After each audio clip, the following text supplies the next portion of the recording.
Olá! Vamos começar mais uma live aqui no Bastidores. Hoje com a presença do Maércio, que faz o Instagram Deixa Mover. Vamos aguardar só um pouquinho aqui a galera entrar. Peguei já minhas anotações. Oi, Renê. Ai, gente, lá vou eu tentar ler o nome das pessoas aqui, nessas letrinhas pequenininhas. Chegou.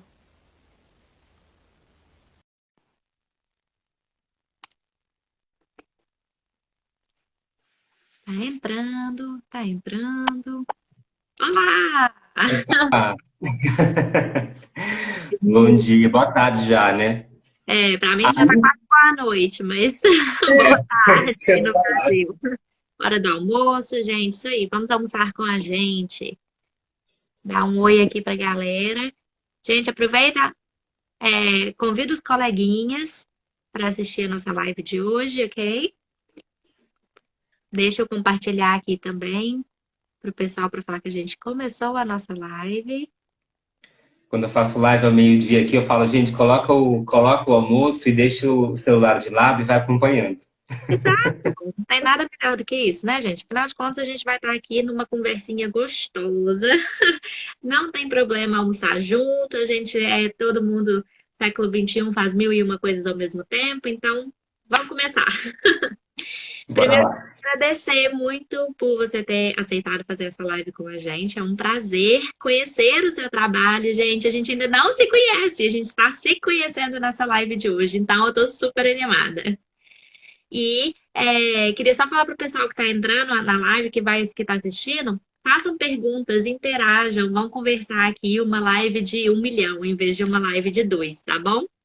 Então, muito, muito, muito obrigada, mais por ter aceitado o nosso convite. E eu realmente estou querendo, eu estou super curiosa para te conhecer. Então, assim, quem é você? Quem é o Maércio, que eu conheci no Instagram há pouquíssimo tempo e já fiquei alucinada com os conteúdos que você está postando lá pra gente.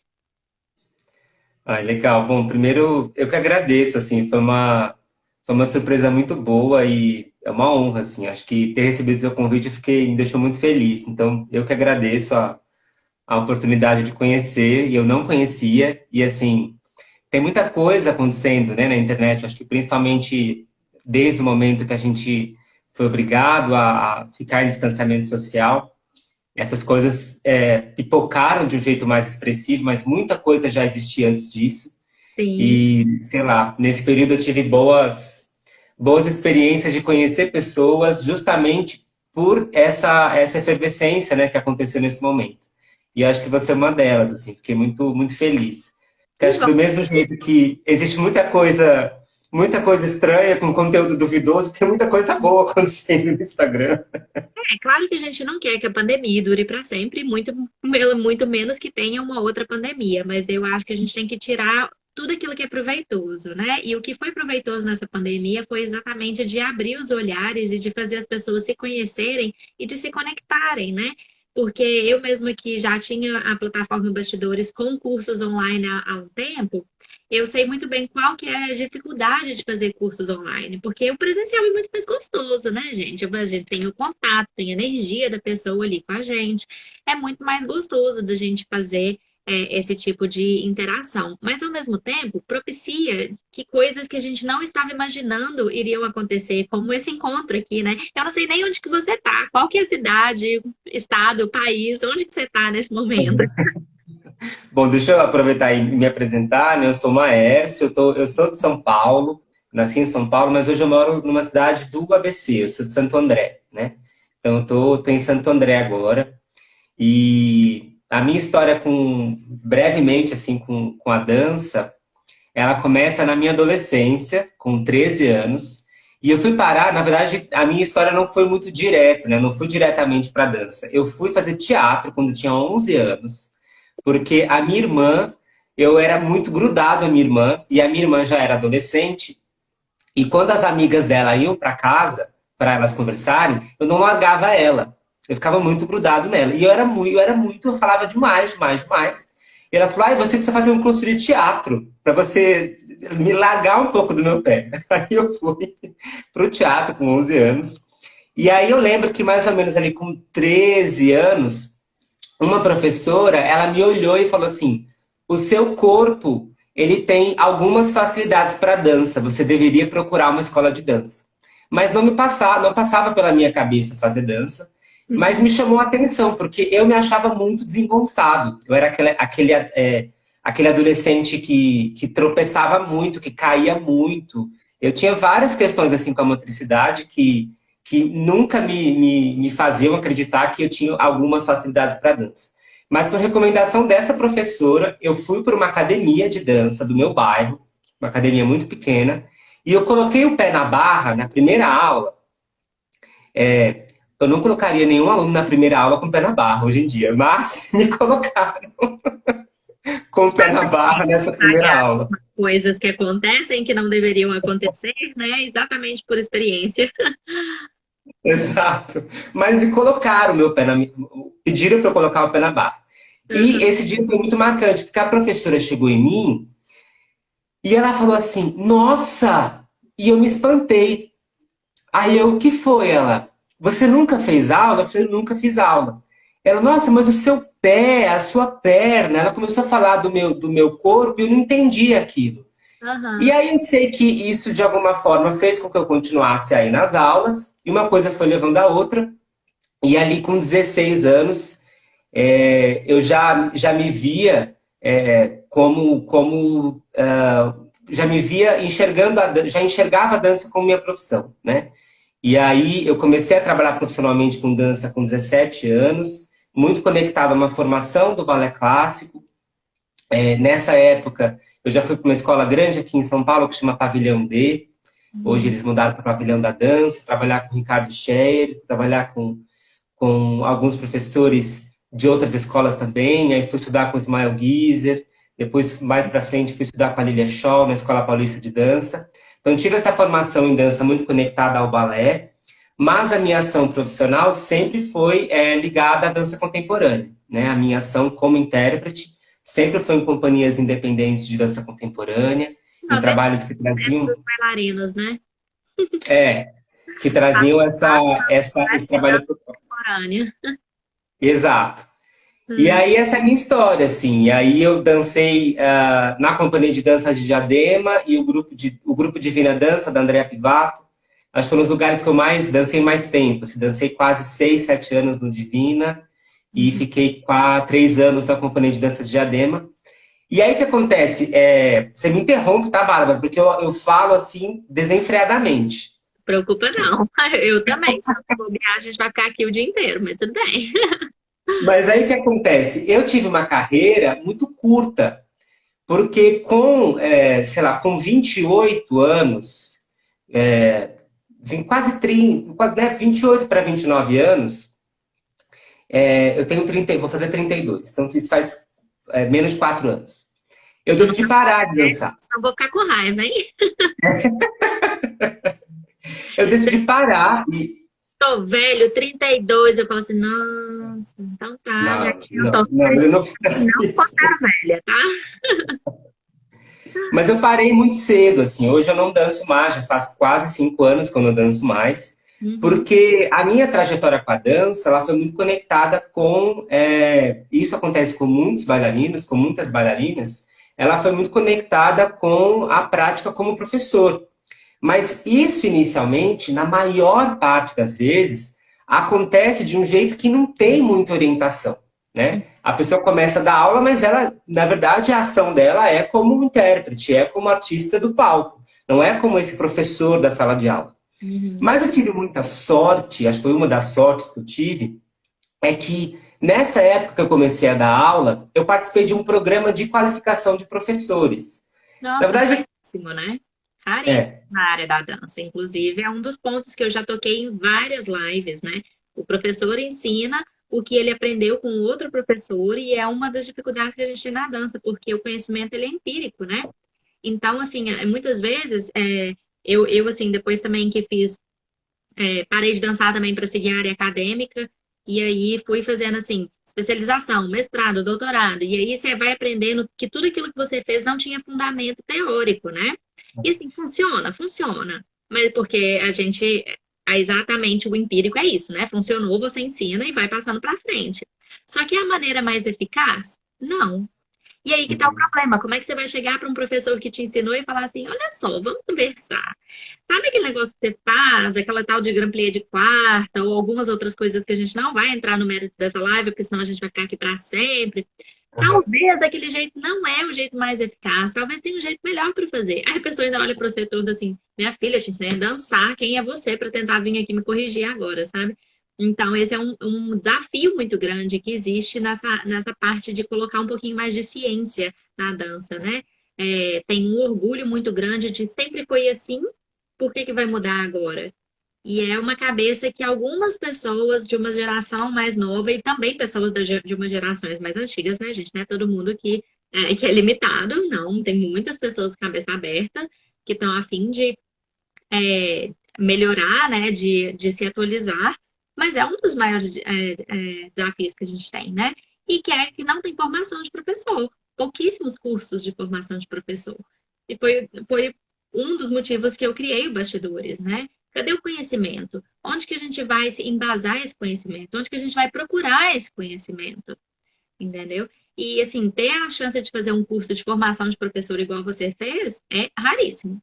Raríssimo. É. Eu acho que é um dos buracos que a gente tem, né? Assim, porque é justamente isso, assim, existe um processo de repetição dentro da dança, não só para aquele que faz, mas para aquilo que ensina, e muitas vezes um processo de reflexão pequeno ou inexistente, né? Então você acaba replicando aquilo que você aprendeu, sem muito discutir se aquilo realmente funciona, ou se aquilo pode acontecer de uma outra maneira, de uma maneira mais eficaz, mas principalmente de uma maneira mais prazerosa, né? Eu acho que o prazer da minha história como professor, ele me alimentou muito, assim, porque eu tive sorte, aí é uma outra sorte, das sortes que eu tive, de ter contato com professores que se atualizavam constantemente, né? Então, assim, eu lembro das minhas professoras, por exemplo, as minhas aulas com a Lilia Shaw, ela estava sempre com o caderninho dela lá e ela estava sempre falando de um curso que ela tinha feito, de uma coisa que ela ia testar, porque ela tinha descoberto ali recentemente, de um livro novo que ela tinha descoberto. E aí isso, de alguma forma, me instigava, porque embora você tenha um processo muito conectado a uma tradição secular, você tem muitos estudos recentes, alguns estudos de poucas décadas, que modificam essa prática, né? Então isso, de alguma forma, acendeu para mim uma luz, falou, nossa, o estudo é incessante, né? Assim, e justamente essa prática como professor, ela precisa de atualização. E saber também, por exemplo, que a ciência ela está em constante modificação, sabe? Que o que a gente fala na ciência que não existe afirmação, né? Por isso que a gente coloca tanto, talvez, pode ser que o resultado desse estudo tenha sido por causa disso, disso, disso e disso, porque tem muita subjetividade. É engraçado falar isso, né? Porque fala assim, nossa, a ciência é subjetiva, achei que a ciência era exatamente para descobrir aquela coisa e pronto. Mas a gente está falando do corpo humano. E o corpo humano muda. O meu corpo é diferente do seu corpo, que é diferente do corpo de uma outra pessoa. Então, não existe generalização. Por mais que a gente fale estatisticamente de que eu estou usando um N que represente a minha amostra com um poder de 80%, não interessa. Uhum. O corpo, ele vai ser diferente, né? Então, assim, tô falando isso até já perdi o porquê que eu tava falando isso. Não, mas eu acho que é só comentar uma coisa que tem uma passagem muito engraçada, né, que eu sempre comento, é Ah, que calma, meu cérebro muita falhou gente, agora. muita gente fala assim, né, às vezes eu faço um post, aí a pessoa replica, né, e aí ela fala assim, de acordo com o Maércio, a ciência prova que a prática da dança, eu falo, gente, eu não escrevi isso. Pelo Eu menos vocês escrevi. replicaram, né? De acordo com o maestro, porque tem coisa que replicam do meu, que foi coisa que eu escrevi em estudo meu, só que aí a pessoa só usa a referência. Tipo assim, a Bárbara colocou isso no estudo dela, mas em vez de replicar o estudo da Bárbara, fala a referência que a Bárbara colocou no estudo dela, mas não fala isso, entendeu? Só pega a minha Exato. referência e usa lá, tipo assim, olha, agora eu que estou falando. Vai me E dar. aí, assim, a única coisa que eu escrevi foi a seguinte: o estudo sugere que a prática da dança, parará, parará, mas não prova nada. Eu É, acho que isso é um choque, né? Porque. E aí tudo bem, porque acho que a gente está num constante processo de entendimento desse conhecimento científico, que ele sempre esteve muito distante da sociedade, né? E eu acho que essa é uma barreira que a gente precisa sobrepô-la, porque a gente precisa, sim, trazer essa informação de uma forma mais acessível, mas eu acho que essa é uma das minhas premissas, é trazer essa informação de forma acessível e responsável, né? Porque eu acho que Tempo. Trazer informação de forma mais acessível, mas ao mesmo tempo preparar para que as pessoas não precisem de tanta acessibilidade. Entendeu? Porque tem hora que eu fico pensando assim, olha, eu não tenho que pegar um conhecimento científico e traduzir ele 140 caracteres, que é um pouco do meu incômodo, às vezes, com o Instagram, entendeu? As pessoas querem uma informação mastigada ali para engolir. Se você colocar muita coisa, eles não vão ler, não vão fazer um curso, não vão comprar um livro, não vão pagar por aquilo, mas eles querem tudo de graça. Eles que eu falo, gente, obviamente, é uma generalização aqui que às vezes é até injusta, né? Porque várias pessoas. Aí que tá também a coisa da ciência, né? Não pode generalizar, não existe generalização na ciência. E o que eu ia falar até antes, que eu me embolei todo nesse meio de campo aí, porque vem tanta informação também na minha cabeça, tanta coisa que às vezes eu queria falar e que não dá tempo, né? É que a ciência ela muda tanto que um dia o ovo faz bem para você, o outro dia o ovo faz mal para você. Um dia o ovo tem colesterol, o outro dia o colesterol não vai te matar. Então, eu brinco com os meus alunos que às vezes uma coisa que eu vou falar no curso de hoje, que aí no ano que vem, quando eu for dar o mesmo curso, eu posso até falar uma coisa diferente. E não significa que eu não sabia ou que eu tô ficando doida, Lelé da Cuca, né? Significa que a ciência muda. Então, a gente tem que estar sempre se atualizando. E aí, se a gente tem que estar sempre se atualizando, por que a aula de balé é na mesma estrutura de anos e anos e anos atrás?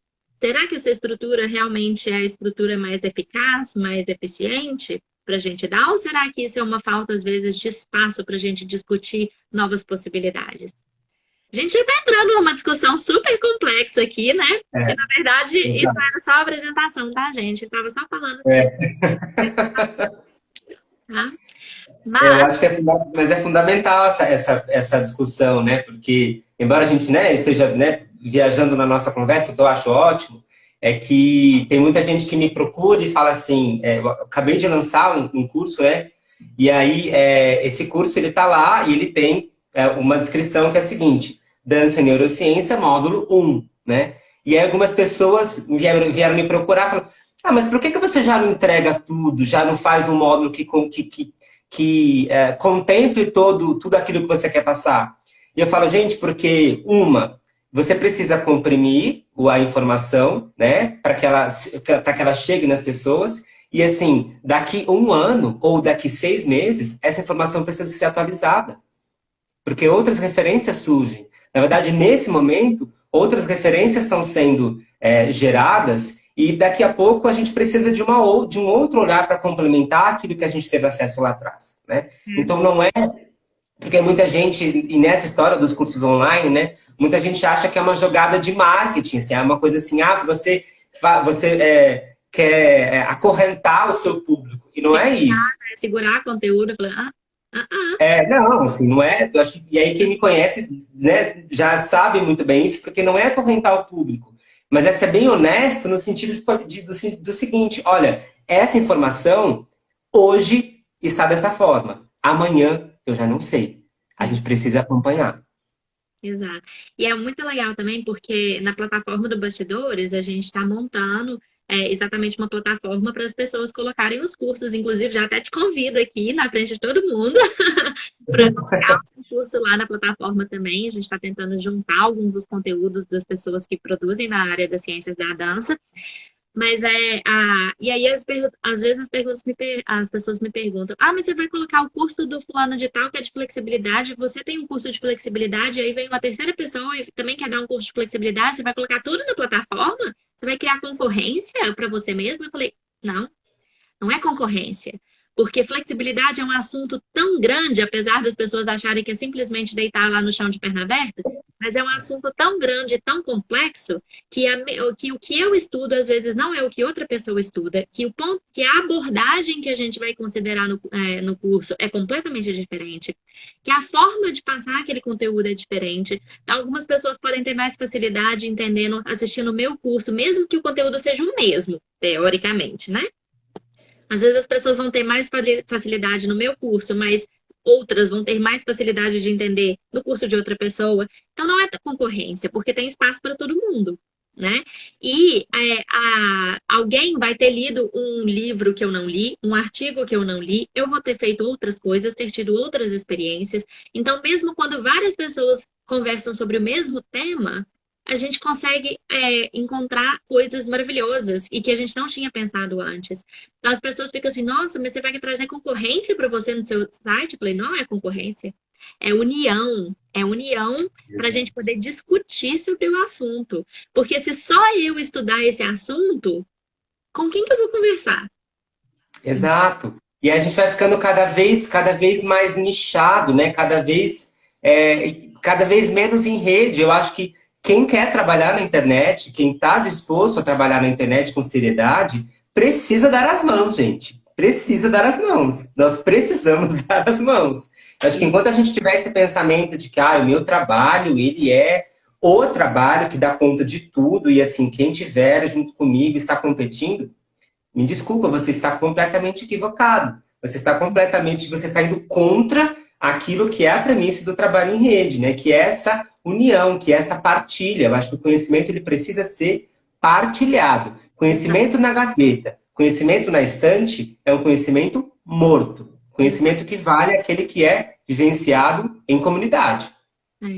Então, pegando esse gancho aí, fala um pouquinho da sua formação acadêmica. Como que foi? Que faculdade que você fez? Você fez faculdade, foi para dança e depois, como que foi isso? Bora lá. É engraçado que assim, eu fui parar na universidade por conta de um estudo sobre flexibilidade. Olha que louco. Tudo começou assim. O meu processo de formação dentro do balé clássico, ele foi muito conectado com a educação somática. Por quê? Lá quando eu tinha 16, 17... Fala para o pessoal aí o que é educação somática, só para quem, se por acaso alguém não souber o que você está falando, se contextualizar um pouquinho, né? Tá bom. Então, o que é a educação somática em linhas gerais? A educação somática é um campo de conhecimento que está interessado nessa organização do corpo e do movimento em primeira pessoa, a partir das experiências subjetivas. Então, existem diversos métodos, diversas técnicas e instrumentais que auxiliam o indivíduo interessado nessa organização do corpo a se reconhecer e a equilibrar esse corpo e esse movimento a partir da sua experiência.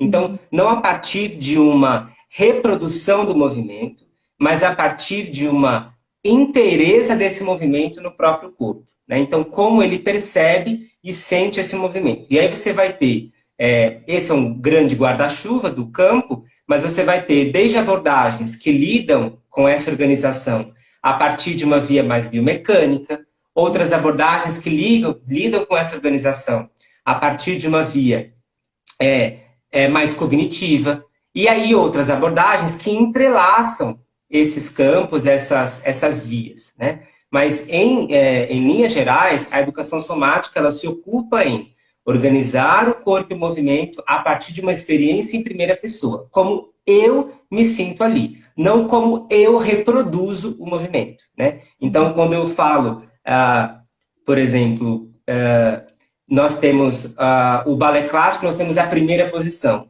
A ideia não é reproduzir aquela forma, mas, a partir daquela forma, entender como eu sinto a forma dentro do meu corpo. Como eu sinto e como eu experiencio essa forma.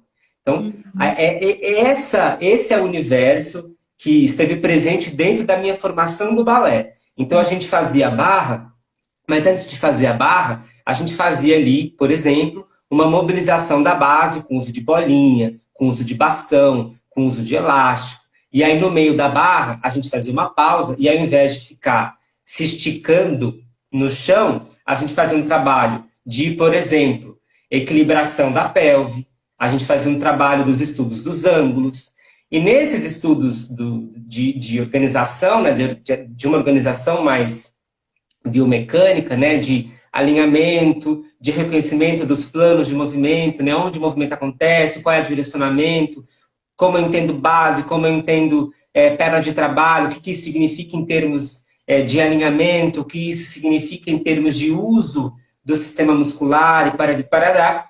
E nesse universo eu conheci um método chamado RP2, que é um método de mobilidade funcional criado por uma pesquisadora da USP, chamada Meg Mendonça.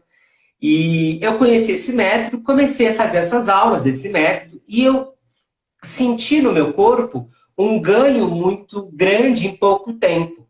Então, sei lá, em 6 meses eu tinha uma mobilidade maior, uma organização maior e um rendimento maior.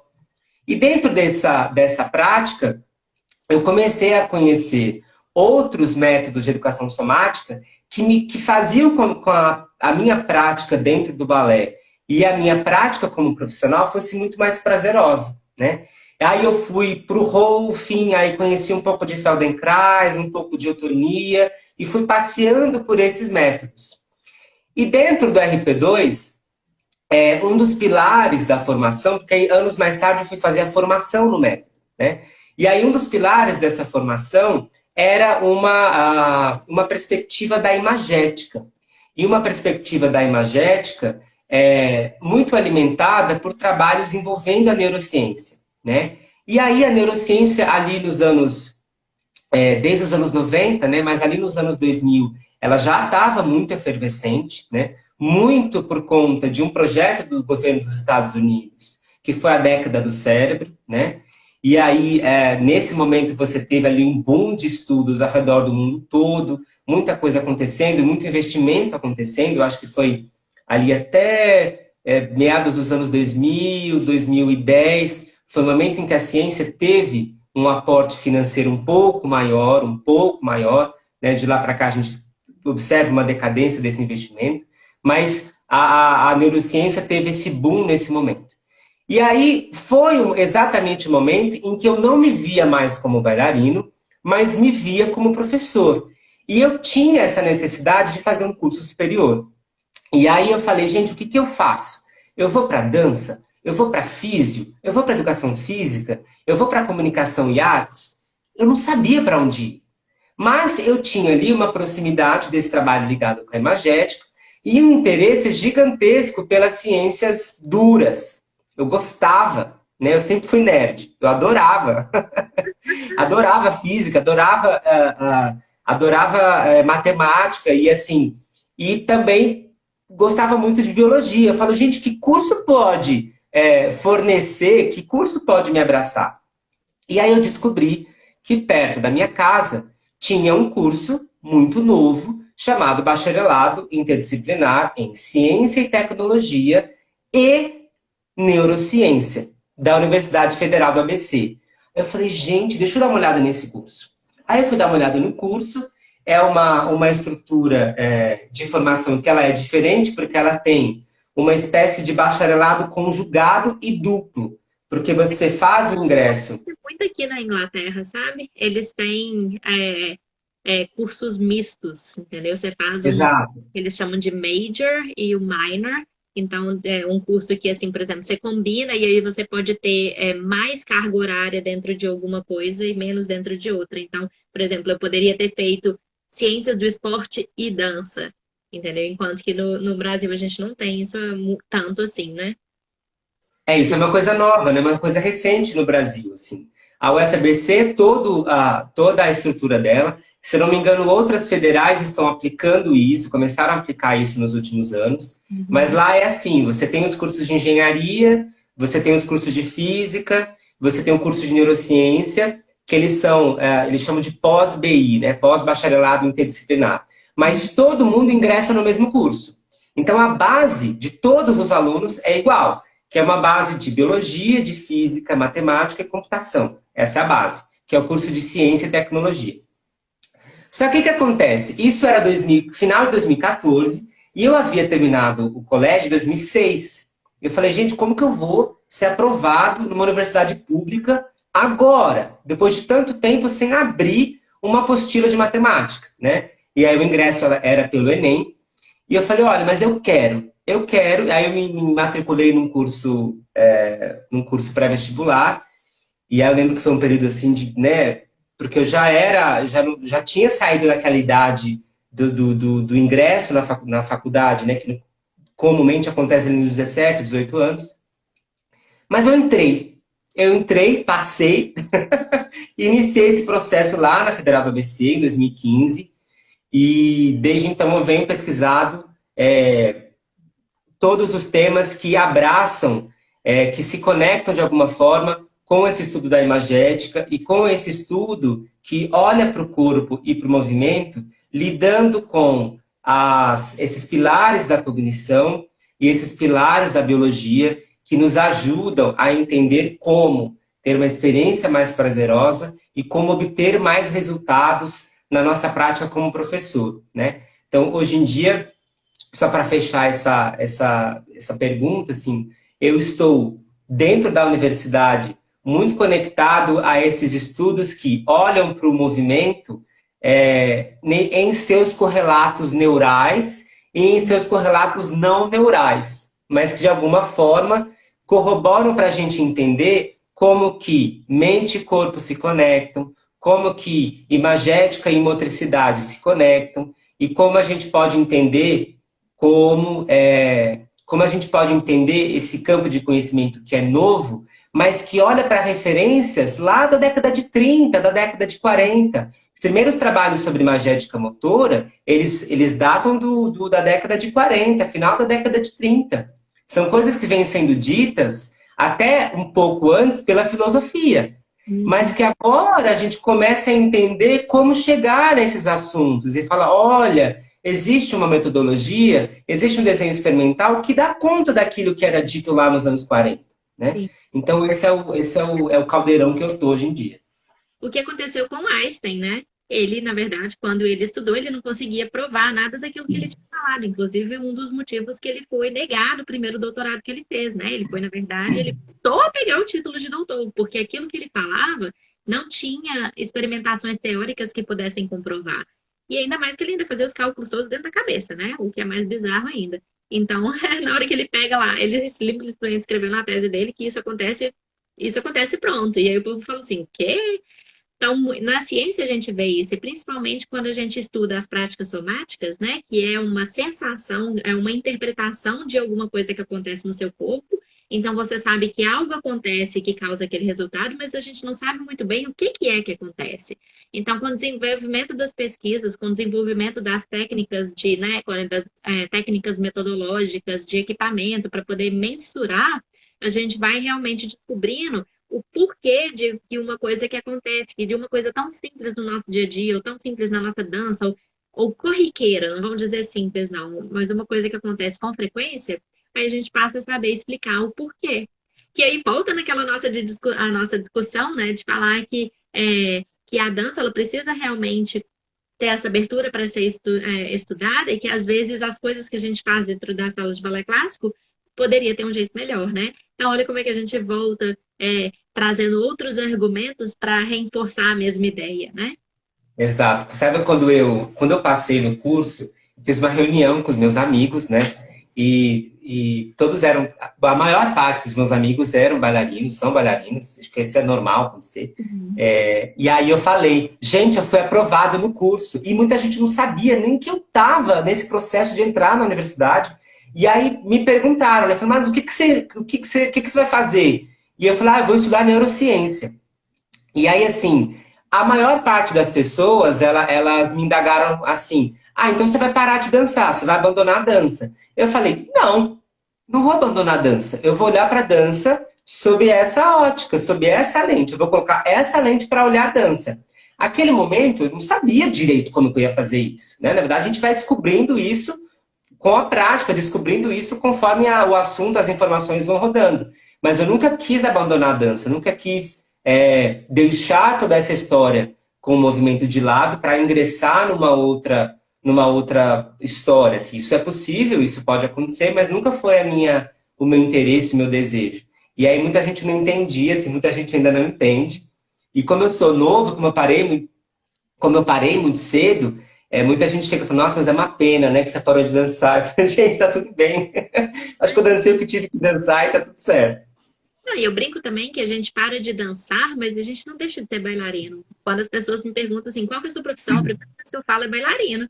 E aí você fala assim, gente, mas você dança? Cadê que companhia que você está dançando? Eu falei, não, eu não danço mais, mas eu continuo sendo bailarina. Porque todos os olhares que eu tenho de todas as coisas que eu faço no meu dia a dia, eu tenho o maior embasamento de todos vindo, pela dança.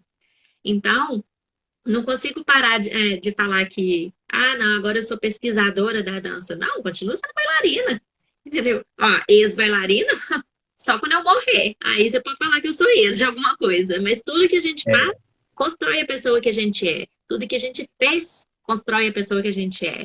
Então, assim, a gente não precisa dar é, essas, como é que chama, gente? Labels. É, ai, rótulos. rótulos, exato. A gente não precisa dar esses rótulos, entendeu? Não, não tem a menor necessidade disso. Aí, até falando aqui, tinha nas minhas anotações de perguntas para fazer. Até achei que você ia chegar nisso, mas acabou que você parou. Achei que a pergunta que as pessoas iam te fazer é: mas o que que é neurociência?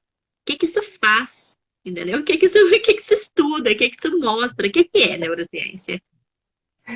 Olha, é a pergunta de US$ 1 milhão, né? Vou tentar. Porque Em assim, palavras. porque eu acho que assim, você tem muitas possibilidades dentro da ciência, né? Quando você, eu sou físico, eu sou biomecanicista, eu sou fisioterapeuta, eu sou cardiologista. Isso se desdobra muito, né? Por isso que é muito difícil definir, mas assim, em poucas palavras, a neurociência ela vai entender como que diferentes fenômenos, ou diferentes comportamentos, ou diferentes expressões, elas se conectam e podem ser explicadas a partir do sistema nervoso, a partir do funcionamento do sistema nervoso, né? Uhum. Então, você vai ter uma influência grande do cérebro, né? Entender como que o cérebro funciona, como que o cérebro interage com o movimento, como que o cérebro interage com a aprendizagem, como o cérebro interage com as relações estabelecidas a partir do movimento. Mas isso é muito amplo, né? Porque dentro da neurociência existem diversas ramificações, né? Você pode olhar sob essa ótica a partir de diferentes vias. Então, você pode ter uma via mais computacional, entender como você pode formular e estudar modelos matemáticos para explicar fenômenos. Por exemplo, você tem alguns trabalhos que eu já escrevi no site que vão descrever, por exemplo, possibilidades e descrever movimentos a partir de algoritmos. Então, tem um algoritmo de análise da pirueta, por exemplo. E aí ele vai expressar essa pirueta a partir de um gráfico e a partir de expressões de imagens que explicam e que prevêem, de uma certa forma, que podem prever aquele comportamento ali, como aquele comportamento é expresso no espaço. Então, você tem essas vias mais computacionais, você tem as vias que se conectam com a biologia de uma forma muito forte, entender como aquilo acontece em termos de fisiologia, como aquilo acontece em termos de correlatos mais conectados com esse funcionamento, né, das sinapses, essas interações dentro do sistema nervoso. Então, o universo é muito grande, né? Eu estou muito mais conectado a uma abordagem mais cognitiva, né? Entender como essa perspectiva mais racional, como essa perspectiva mais da relação entre mente e corpo podem explicar a motricidade, ou podem tentar propor vias para entender essa motricidade, né? Que eu acho que é o trabalho que se conecta com a imagética motora, que se conecta com essa relação entre movimento expresso no espaço e movimento imaginado. Porque Sim. existe um caminho aí, né? Existe um caminho entre aquilo que você pensa fazer e aquilo que você faz, né? Eu acho que muita gente que dança vai entender o que eu estou querendo dizer até quando você acha que está fazendo, mas alguém te corrige. E aí você não entende, porque você pensa, mas na minha cabeça está tudo certo. Mas quando você vê um vídeo, ou quando você tenta se corrigir no espelho, aquilo não está acontecendo. Então, o que está acontecendo entre aquilo que eu estou pensando para aquilo que eu estou fazendo? O que está entre esses dois pontos que eu não consigo entender direito? Acho que esse é o meu motor de pesquisa. Assim, é isso que alimenta, abastece o meu desejo de estar dentro da neurociência, porque tem aí um meio do caminho que ele é muito interessante para a gente compreender, para dançar melhor e ensinar melhor. Nossa, sensacional, sensacional. Já tô doida para saber de todas as suas pesquisas, de todas as coisas. A gente não vai, não precisa assustar, tá, gente? A gente não vai falar sobre tudo isso hoje, mas podem esperar algumas outras lives por aí. Porque já Vamos sim. quero saber, já tem assim várias perguntas, né, que não vou, a gente não vai conseguir fazer aqui na live nesse momento. Mas é engraçado, né? Porque se você for pensar, teoricamente é muito fácil de falar o que a neurociência é, né? Ah, se a neurociência lá é o estudo do sistema nervoso. O que é o sistema nervoso? Ah, a gente pode separar em três membros, né, principais, né, estruturas principais, né? O cérebro, a medula espinhal e os nervos periféricos. Isso é tudo. Seu corpo inteiro. Aí você fala assim, ah, então tá, não é fácil de definir neurociência, não. Então é isso que você estava falando, existem diversas áreas, né?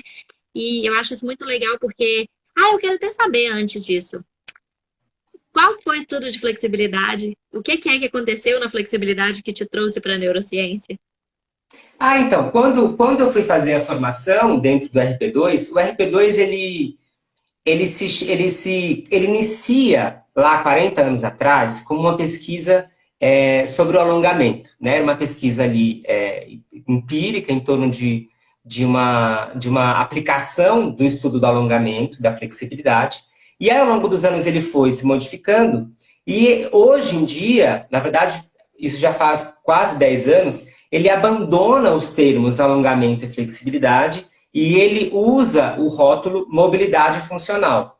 Porque qual que é a grande questão do RP2? A grande questão do RP2 é entender como você pode conectar um trabalho que privilegia as amplitudes, né, de movimento, Uhum. mas que não se distancia do trabalho de força funcional, que eu acho que é uma das conexões que muitas vezes se perdem no treino da dança, né? Porque você acha que é só puxar, esticar, esticar, esticar, esticar, quando você precisa de um trabalho associado entre amplitude e força funcional, né? Então essa é a perspectiva do RP2, que é um treino de mobilidade funcional que vai olhar para a amplitude a partir de um trabalho muito orientado pela biomecânica, um trabalho muito bem orientado a partir do estudo dos ângulos funcionais, de onde dobra, como que essa amplitude se organiza nos planos de movimento,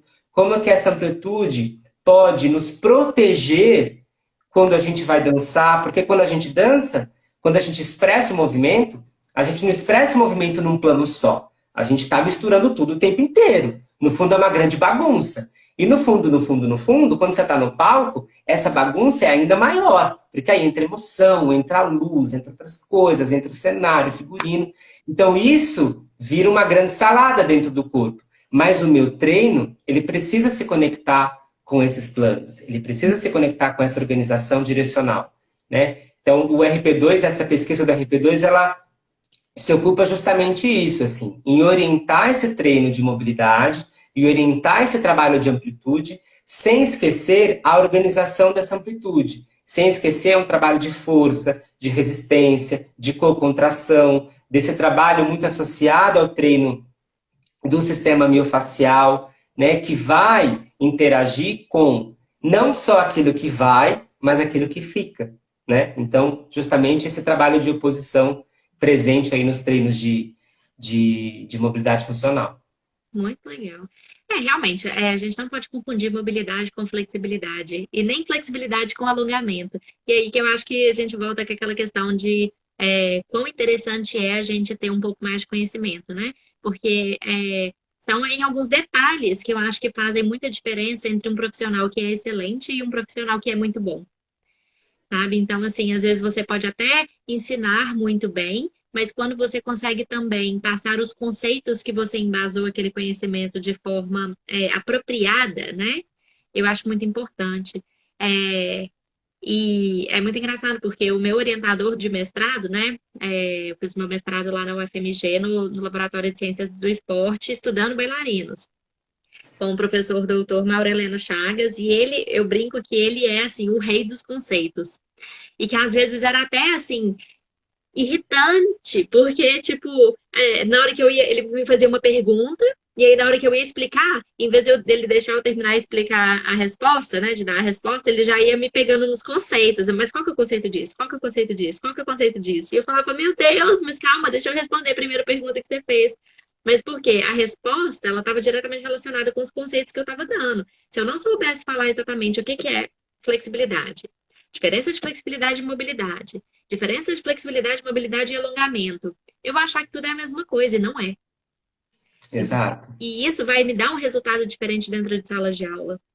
Entendeu? Porque se eu for encontrar flexibilidade, se eu for considerar flexibilidade como mobilidade, olha o tanto de coisa que a gente perderia nesse contexto que foi isso tudo que você falou e tudo isso que esse método do RP2 eu não conheço, para falar a verdade, é, que ele trabalha, né?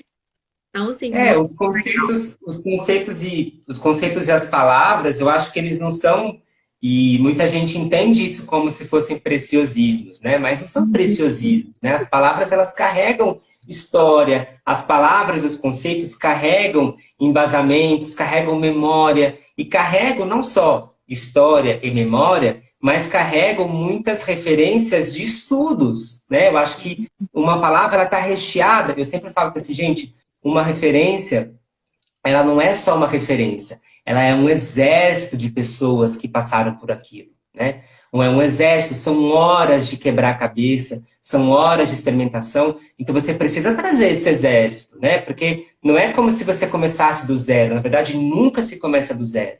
Sempre, eu acho que assim, um bom pesquisador, uma boa pesquisadora, é aquele que sabe formar muito bem o seu exército, né? E dar o valor para o seu exército. Então, é um monte de gente, é um monte de coisa que você vai carregando junto com você. Então, não é o Maércio, não sou o Maércio, né? Acho que isso eu sempre faço questão de dizer nos meus cursos, nas minhas aulas, assim, gente, não sou eu que estou falando isso. Eu estou replicando de uma outra forma e trazendo essa organização por uma outra linha, mas eu não inventei nada. No dia que eu inventar, eu digo, mas até agora, não inventei nada. É. Não, isso é muito, muito, muito, muito importante. Eu estava conversando, inclusive, com o pessoal que faz o licenciamento, né, do bastidores, do método que a gente trabalha e tudo mais. E falando exatamente disso, eu falei, não tenham vergonha de referenciar de onde você tirou esse trabalho, porque a pessoa que referencia, ela, na verdade, ela tá mostrando que ela tem muito mais conhecimento do que a pessoa que finge que aquilo foi dela. Sabe? Então, eu falo assim, para mim é muito mais legal assistir uma pessoa que fala, olha, esse trabalho eu aprendi com essa pessoa, isso aqui eu aprendi com aquela pessoa, isso aqui eu aprendi com aquela pessoa, do que uma pessoa simplesmente colocar um conhecimento lá e apropriar daquele conhecimento.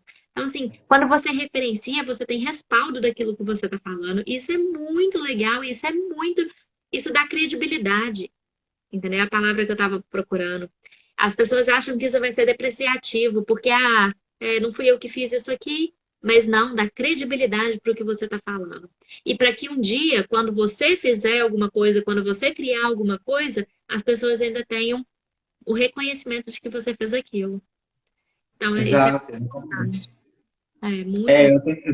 Desde o ano passado, né, desde o começo, do final de 2019, eu comecei com alguns grupos de estudos, né, para a gente estudar obras clássicas, né, da educação somática. E aí, quando eu trago esses grupos, eu falo, gente, a gente vai olhar para a obra, né? Então eu pego um livro, a gente vai olhar para essa obra aqui. Só que é o seguinte, a gente vai olhar para essa obra com muita responsabilidade, tentando enxergar o que está na obra, só que a gente vai colocar essa obra em xeque. Então a gente vai colocar essa obra em xeque com outras perspectivas. Então isso aconteceu muito, assim, a gente está analisando um conceito que está no livro, e aí uma pessoa fala, olha, eu não concordo. Eu falei, tá, mas o que você traz para defender esse não concordar? Tive uma professora na faculdade que ela falava assim, primeiro semestre, né? E ela chegou na gente e falou, gente, é o seguinte, vocês vão fazer esse trabalho aqui sobre esse tema, parará, parará, e a história é a seguinte, não me interessa o que vocês acham. Não me interessa. O que me interessa são as suas referências. Isso fica muito marcado, porque assim, gente, não interessa a sua opinião pessoal. Interessa como você dialoga a sua opinião pessoal a partir de um pensamento. E esse pensamento, ele está respaldado numa história, né? Então, assim, não é tirar o valor do indivíduo, mas é fazer com que as discussões sejam um pouquinho mais interessantes e menos no lugar do gosto, não gosto. Aprendi assim. Não, não é isso. Eu posso gostar ou não gostar, porque alguém me respalda. Alguém está junto comigo. Sim, é muito, muito, muito importante isso mesmo. Olha, tô aqui assim, matutando também. É, muito legal. Ó, gente, aproveita, faz pergunta aí também, uai. A gente tá aqui nessa super discussão, tô vendo aqui alguns comentários falando exatamente, concordando aqui, falando que isso é importante. Mas vamos aí, faz perguntas, gente. Vamos participar aqui da nossa Ah, discussão. muito gente, legal.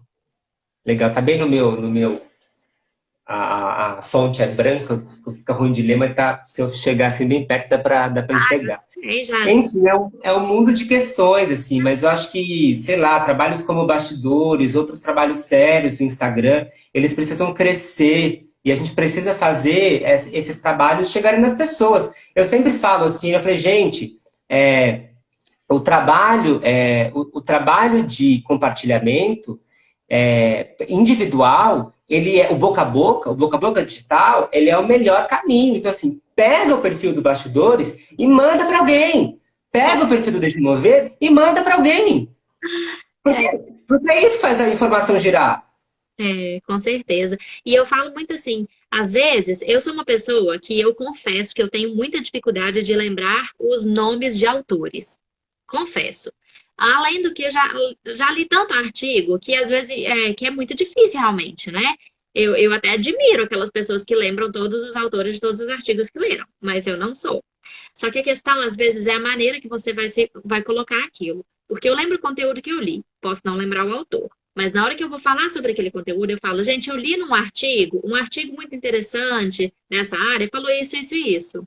Eu não coloquei aquele conteúdo como um conteúdo que eu produzi ou uma coisa que eu tirei da minha cabeça. Por mais que eu não lembre o autor, só o fato de você falar, gente, eu ouvi isso de um professor de dança que eu fiz uma aula, eu ouvi isso de uma pessoa que eu fiz um curso, de um artigo que eu li. Isso faz com que aquele pensamento fique aberto para que alguma pessoa que ouviu você falando isso leia um artigo e fala, gente, esse é aquele autor que a Bárbara falou que ela leu e não lembrava o nome, entendeu? E isso também te dá respaldo. Isso também te dá credenciais, né? Te dá te dá estrutura, entendeu? Que não é uma coisa que você tirou da sua cabeça só, que você leu e que, por mais que você possa até não lembrar o nome do autor na hora, você tá dando, de certa forma, aquele referencial de volta para ele, entendeu? Então eu falo assim, gente, não fiquem com medo de falar que isso não é seu, sabe? Porque quando você produzir alguma coisa, você vai ter aquilo. Entendeu? Então, assim, e às vezes até o pensamento também, a organização do pensamento, ele é de uma pessoa. Então, sua professora falou, não importa qual que é o seu pensamento. Eu quero que vocês tragam referências para poder defender, né, corroborar ou descartar o assunto de alguma pessoa. Mas na hora que você pega isso e coloca naquele texto e depois assina falando que essa foi a revisão de literatura que você fez, aquilo também é seu. Uhum. Então, se alguém for falar sobre alguma coisa da maneira que você escreveu, utilizando a referência de outras pessoas, aquela pessoa também tem que te referenciar. Falando, olha, Uhum. eu li isso na revisão de literatura do Maércio e ele pensou assim, assim, assim, e ele usou esse estudo para falar que sim, esse estudo para falar que não. Entendeu? Então, isso gera um ciclo, né? Porque eu já vi também muitas pessoas pegarem estudos de revisão de literatura, ignorarem a pessoa que organizou aquele conhecimento e pegar só as referências que foram usadas naquela revisão. Isso está errado, porque organizar um pensamento é tão importante quanto produzir um conhecimento, né? Então, Exato. E eu acho que isso a gente de alguma forma é carente disso na dança. né? E é por isso que eu acho tão importante trabalhos de pessoas que se interessam por essa conexão entre ciência e dança, porque a gente é carente disso, né? Algumas proposições que são recentes, elas trazem coisas que a dança já diz há muito tempo, mas que nunca registrou, Exato. nunca colocou em xeque na comunidade acadêmica, nunca colocou em xeque em relação a outros escritos. E aí existem esses pioneirismos que, na verdade, não são pioneirismos, mas que acabam sendo pioneirismos porque nós da dança não fomos capazes de escrever, de registrar, de organizar esse pensamento de uma forma orientada, com método, por exemplo. É. Aí até que a Val fez um comentário, né? Isso nos legitima como professores. Opa, peraí que perdeu. Blá, blá, blá. Vou começar de novo, gente. Isso nos legitima como professores responsáveis também, né? Porque, gente, por que que o negócio tá tão difícil de ler? Eu clico nele, ele para de aparecer. Porque é muito feio a pessoa falar uma coisa e dar a entender que aquilo é dela. Ah, é. O problema não é a pessoa falar, é na hora que a gente descobre que aquilo não é dela. Aí que fica vergonhoso mesmo, né? Aí você fala assim, gente, aquela pessoa falou aquele negócio, e na verdade quem fez isso foi essa pessoa. Então, um dia, gente, a verdade vem à tona. Então, assim, não achem que você vai falar aquilo ali, que ninguém vai lembrar, ou que ninguém vai perceber que aquilo não é seu, né? É, a Val falando, perde a credibilidade, realmente. Ah, nossa, a gente tem que fazer depois uma live só pra gente discutir sobre essas coisas. Que a gente... Ah, Ah, vamos repetir. amanhã também a gente vai liberar mais um curso na plataforma com pesquisadora, bailarina, jornalista Bia Fidelis, e ela vai exatamente falar sobre direito autoral, porque a gente Ah, já vem debatendo isso no Bastidores há um tempo, né? É, direito autoral, e ainda mais na dança também, é uma área muito sombria, né? E que muitas pessoas, às vezes, cometem, né, cópias e plágios sem saber que estão cometendo. Porque é realmente, às vezes as pessoas confundem inspiração com cópia, né? Acha que assim, eu gostei demais dessa sequência, eu vou usar na minha coreografia. E acha que está, na verdade, se inspirando numa pessoa enquanto ela está copiando. E essa linha tênue, né, entre copiar e inspirar, ela depende muito de conhecimento. Então, aí eu pedi para a Bia, que eu sei que o trabalho dela de mestrado é nessa linha, né? E aí ela fez um curso para a plataforma que vai inaugurar amanhã, né, nessa linha de direitos autorais, plágio, cópia, o que que é isso dentro da dança. Então, é super legal. É, e também, gente, queria falar aqui que essa é a primeira live de várias que a gente vai fazer, né? E se Deus quiser, depois a gente vai pegar também os seus cursos, colocar lá na plataforma, que a ideia da plataforma é que a gente tenha um espaço para que as pessoas possam apresentar os trabalhos científicos e que as pessoas possam conhecer, né? Eu brinco no bastidores que ninguém sabe tanto que não possa aprender e nem tão pouco que não possa ensinar. Então, assim, essa frase também não é minha, essa daí é de autor desconhecido mesmo. Eu ouvi isso e ninguém nunca soube me falar quem que falou essa frase pela primeira vez, mas eu tomo ela como base no nosso trabalho, porque você sempre tem alguma coisa que você pode aprender e alguma coisa que você pode ensinar. E aí a tem plataforma aquele, surgiu com essa ideia de ser esse espaço que a gente possa compartilhar esses conhecimentos, né? tem Então, aquela do pão também, que eu não sei de quem é, mas eu preciso ir atrás disso. Mas aquela do pão, né? Que se você tem dois pães, encontra alguém e doa um pão, você volta com um pão só. Mas se você tem um conhecimento e doa para alguém, você volta, se você compartilha, você volta com dois conhecimentos, né? Essa ah, pessoa compartilha com você também. fiquei até arrepiada. Aí eu queria te agradecer mais uma vez por ter aceitado fazer essa live com a gente. Foi muito gostoso. Para quem entrou agora, gente, eu não conhecia o Maestro. A gente se conheceu hoje, né, nesse bate-papo. E só que eu já estava lá fuçando no WhatsApp dele, no WhatsApp não, no Instagram dele, que é o Deixe Mover. Então eu vou até colocar aqui para vocês, gente, para vocês seguirem, tá? Segue o Instagram dele, segue o Instagram do Bastidores e vão compartilhar. É deixe ou deixe? Ou deixe? Deixar. Deixar, já achei aqui, ó. Coloquei aí pra vocês, pessoal. Então, Isso! Muito, muito, Ah, muito eu que agradeço, obrigada. Bárbara. Foi uma feliz surpresa. Espero que a gente se encontre mais vezes e que o trabalho do bastidores, o trabalho Deixa Mover, ganhe as pessoas e que a gente possa partilhar, né, para que a gente possa construir juntos. Eu que agradeço muito, assim, e as pessoas que acompanharam também. Muito obrigado pelo seu tempo e pelo seu movimento. Quem perdeu, quem assistiu só um pedacinho, vai ficar gravado no IGTV e no YouTube do Bastidores. Então depois pode mandar para os coleguinhas, pode assistir de novo e assim vamos, tá bom? E se tiver alguma dúvida, comentário, deixa lá nos comentários que a gente com certeza vai continuar a discussão lá por escrito, tá bom? Tá certo. Muitos beijos, muito, muito, muito obrigada. Adorei conhecer o seu trabalho, de verdade. E a gente vai fazer, eu tenho algumas coisas aqui, ó, que eu tô na minha cabeça aqui. Eu já vou entrar em contato com você, que é exatamente também sobre dor e flexibilidade, que é um trabalho que eu fiz no doutorado e eu quero chegar um pouco mais a fundo, exatamente porque as estratégias de enfrentamento da dor podem fazer com que você dê conta ou não de alcançar uma maior amplitude de movimento, porque é uma coisa meio doida, assim, né? Tipo, e aí a gente Uhum. discute isso mais a fundo. Vamos, com certeza. Nos vemos numa próxima. Adorei. Obrigado. Beijos! Tchau, tchau.